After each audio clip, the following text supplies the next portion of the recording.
Courtenay-Alberni. Well, Mr. Speaker, I take umbrage with a number of comments, starting with respect for the police. At Health Committee, we had police testify on the toxic drug crisis, and as soon as the Conservatives didn't get the answers that they didn't like, what did they do? They tried to test the credibility of the RCMP and undermine them. This is totally unacceptable. These are people that protect us day in, day out. He also cited that the NDP's got nothing done out of our deal. I'm going to name a few things. A national dental care plan, a farmer care plan so people can get insulin that have diabetes, a school lunch food program, a youth mental health fund, anti-scab legislation, a doubling of the GST tax to help people deal with inflation, a doubling of the firefighter tax credit and search and rescue tax credit, a renter protection fund, red dress alert, more money for childcare and housing. I can go on and on, Mr. Speaker, but maybe he can name just one opposition party outside of Tommy Douglas bringing in universal health care that has got more done for people, or maybe he can even name one thing that the Conservatives have gotten done in the last 9 years. For Battle River Crowfoot.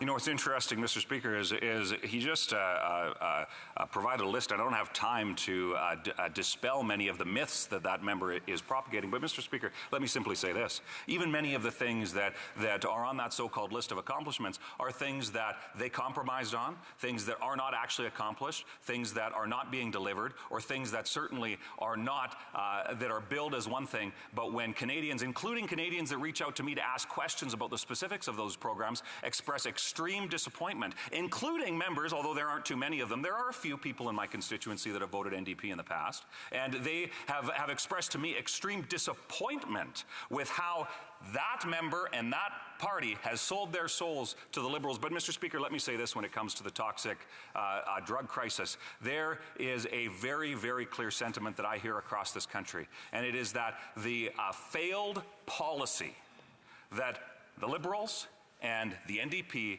are pushing upon Canadians is not something that Canadians support. It needs to end. Free drugs, in many cases taxpayer-funded drugs. We need to get people who are suffering the challenges associated with addiction into the treatment that they need so that they can get better. Not simply, as the minister suggested the other day, that they should simply not die alone. Mr. Speaker, they shouldn't die at all. Let's get them into treatment. Let's give them hope, because that's the promise of what this country is, not the embarrassment that it has become under those NDP and Liberal governments.